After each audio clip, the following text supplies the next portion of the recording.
going on to then with Titanic the musical, the one thing I really wanted to know is obviously having a look in, obviously 1985, it was the discovery of the Titanic, and but did anyone? There was like a bit of a double bill question here.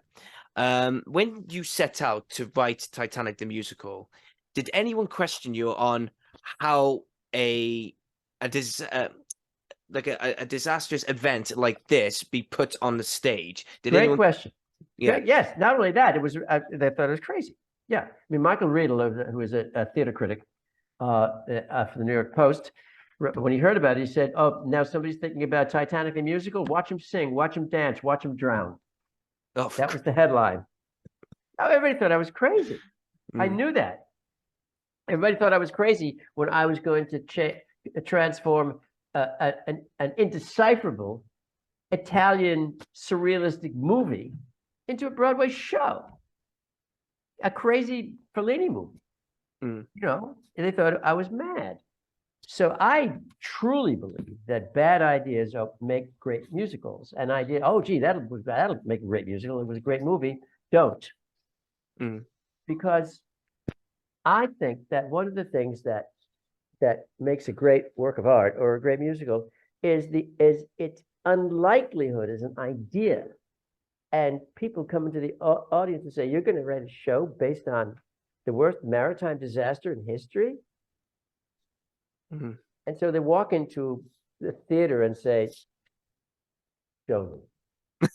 Yeah, And then if you can show them, then the world is yours yeah, because you've perceived something that's unlikely and you've had your 2 cents in it, and you've been able to find an interpretation that's revelatory to yourself and to the rest of the world.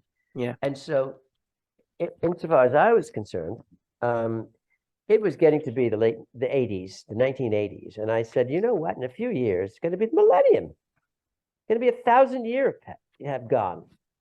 How extraordinary, really, to be living at a time when 1,000 year period is going on. And I was thinking about all the events that had taken place in the 20th century, and I thought, you know what? One of the most emblematic events that defined the 20th century was the wreck of the Titanic, because it was the downfall of the hubris of the 19th century, of this omnipotential worldview of these economies that had experienced the Industrial Revolution, the infallibility of technology. Mm-hmm.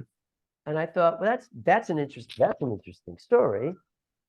And I thought something about the story of the Titanic feels to me, now that this millennium is coming to a close, now that the 1900s are coming to a close, it feels like the most emblematic story of the century. Something about everything that we could do good came to nothing because of our pride, because of our unbased faith in the infallibility of ourselves and of our technology, I thought. And that was in the 1980s. And about a month after I had that perception, the space shuttle blew up. Yes, yes. Yeah, was it? Yeah, was it the one with the teacher? Was it the one? Yes, Yeah. yes, they died. Mm. They sent up a fail-safe. They put people in a rocket ship in orbit around the Earth, and when it came back, it burned up and they died. That's the Titanic. Mm. Have we learned nothing in stupid faith in our own infallibility? That's our story. Yeah. That's the story. Yeah, because And it's yeah. so my faith in the project was redoubled. Mm. Because you know when you mentioned it as well. Sorry, it was when you mentioned it, because there's so many things that were so wrong about the Titanic as well, that there wasn't enough lifeboats. And do you know what? My grandfather told me this one, because we were watching a documentary. Well, he watched a documentary and he said, "Well, did you know the reason why they didn't have as much lifeboats on the Titanic. And I was like, what's the reason? He went, because the people above thought it was too ugly. And I went, what? And he said to me, because they thought it would make the Titanic look ugly. Well, that was part of it. Yeah. But they just felt they didn't need it. Let's not forget. No. Yeah. Let's not forget. The Titanic was designed to be its own lifeboat because it couldn't sink. So if the ship you're on is its own lifeboat, you don't need that many lifeboats. And so you could have more space for walking around and for other things that the first class are going to enjoy doing, right? So when you understand that, then I thought, well, so what is my show about? And then I realized what my show was about was the reason they built the Titanic in the first place. Why did they build it? They built it to save lives. Let's make a ship that will never sink. Well, that's a dream. That ship was a ship of dreams. Let's build a ship let's do something that will save lives. That's Jonas Salk. Let's make a vaccine that will prevent people from getting polio. We dream these things all the time. And sometimes no matter how well-meaning and important these dreams are, we fail. We fail because we've made a mistake. We fail because we're irresponsible. Well, now we want to know why we failed. But it's a worthy dream. It's a worthy dream to try to keep people from getting polio. It's a worthy dream to build a ship that won't sink. So the Titanic was a positive dream to save lives, right? And not only that, but what else was a dream? Well, it was the dream of the poor people to have a better life in America. All those third-class people there in the hold, they were coming for a better, and they did have a better life there when they got there. They could, right? It was the dream of the second class, the newly enfranchised, the newly created English second class. They were created by the very industrial revolution that created that ship. It was a dream to take an ocean voyage and rub elbows with the rich and famous, rub elbows with the upper class, because that's what the second class was, right? And it was the dream of the captains of industry and the people who ran the world. It was their dream that their hegemony would last forever. That would be it. We'd be, all these great millionaires and all of the names. And when that ship hit that iceberg and went down, all of those dreams went down with it, and the 20th century was born. And that's what I knew. And I knew that when I write this show, as I wrote this show, that's what the show is going to do. It's going to be not about mean people doing bad things. It's about human infallibility. And unfortunately, it doesn't exist. All you have is fallibility. And you have a dream, and you have people who were overly confident. And then when you see what was it that happened, you can see, well, first of all, they didn't see it. They didn't see the iceberg. Why didn't they see the iceberg? Well, because there was no moon that night. And there were no moon that night, and there was some haze, so there were no stars that night. So you couldn't see hardly anything.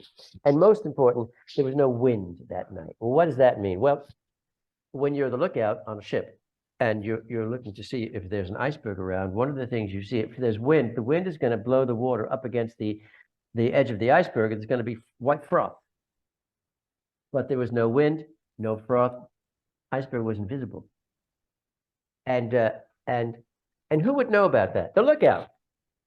So Peter Stone and I said, well, the lookout's important because he'll be able to witness why they didn't see it. Okay. Well, it was going too fast. Well, why was it going too fast? Well, they were trying to beat the speed record. Well, who would know that? Well, who would know that is a stoker down in the hold. He's shoveling the coal, and they keep on faster shoveling and getting faster and faster. And he's down there, and he would know, this is dangerous. This is too fast. Why are they going this fast, right? So we have our second witness, right? And okay, well, they sent out an SOS. Why there was a ship 3 miles away from them? Why didn't they respond? right? The telegrapher in the show says, why don't you answer? Why don't you? They didn't respond because it was very early days of telegraphy. And so on every ship, on every ship, the telegrapher went to bed every night. Mm. After the wreck of the Titanic, they had two on board on every ship. One at his job when the other one was asleep. Just happened that way. And so that's why Peter and I decided that we would center the show about groups of three. There were these three people who can tell us why it happened, right? The telegraph operator, the stoker, as I said, and the lookout. And we thought, all right, well, let's make these three young Irish girls. They're on the way. The three Kates. They're all named Kate, right? And they'll talk about what happened down in the hold when they were trapped down there and couldn't get out, and that's why so many of them died. And then, of course, the three people who were responsible for the ship. And I thought, well, I asked myself, if I were on the Titanic, if I were involved in the Titanic, who would I be? Well, pardon me, as a grandson of immigrants, I'd probably be dead, right? But as the person following my own life project, I'd be the architect. That's what I do. I create things, right? I do the design. And so we had the architect, we had the captain who was in charge of everything, and then we had the owner. So you have the builder, the owner, and the owner is the one who's pushing to break the speed record, which they were doing. And so having that structure, we were able then to tell the story that way. But of course, and everybody thought this is going to be the original musical disaster. And I thought that's what you expect. But for me, it was a noble failure. Mm-hmm. It was the space shuttle, was the brightest. People now have to carry that for the rest of their lives, that they failed. They failed those people who were killed there. And they failed the people who were on the Titanic. But the failure was in the pursuit of a worthy dream. And that's human beings. We strive, and sometimes we fail, we overreach. And that's a human story. And you don't have to buy a ticket if you want to see that. But apparently, a lot of people really want to see it. It was, it was writing that and putting it on a stage and seeing its effect everywhere, all over the world now. It's just everywhere. I mean, it's been on every continent and in every small city from Poland to Korea, and because it's the most famous story in the world, I think. And so I just feel blessed that I had the idea and had kind of figured it out to be a story that inspires. Right? These people died in the service of trying to do something that would save life.